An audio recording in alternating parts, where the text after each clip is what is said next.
নমস্কার সবাইকে, কেমন আছেন? সকালে আজকে রুটি বানাইছি আর পেঁপে আলু ভাজছি। আর কালকে রান্না করছিলাম বাঁধাকপি ঘন্ট, এটা ছিল।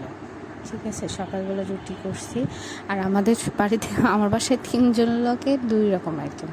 আমার দেওর থাকে, ওর জন্য আবার রান্না করতে হবে ভাতও বসাই দিয়েছি, কারণ আজকে আমার অনেক কাজ। এর জন্য আমি আবার একটু চা বানিয়ে নিয়েছি। সারাদিনে অনেক কাজ ছিল, সেই কাজকর্মর জন্য এনার্জি গেইন করার জন্য আমার আবার একটু চা প্রয়োজন।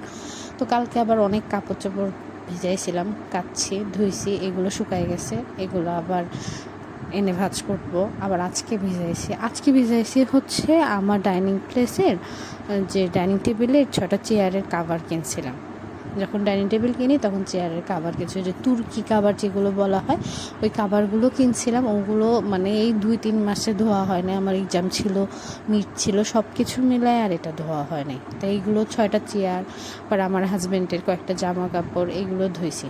যাই হোক, সব কিছু ধোয়া হয়ে যাওয়ার পরে এরপরে একটু স্নান করে ঠাকুর পুজোর জন্য আমার গাছে তুলসী আর একটা ফুল ফুটছিল, ফুল গাছটা একদিন দেখাবো, ওইগুলো দিয়ে পূজা দিছি।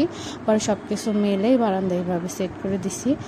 তো ছোট বারান্দা, তো আরও ধুলে লাগতো জায়গা, কিন্তু যতটুকু স্পেস আছে অনুযায়ী হয়েছে। আপনাদের একটা মজার জিনিস দেখে, আমার হাজব্যান্ড আবার গার্ডেনিং করা শুরু করছে। সে রসুন করতেছে।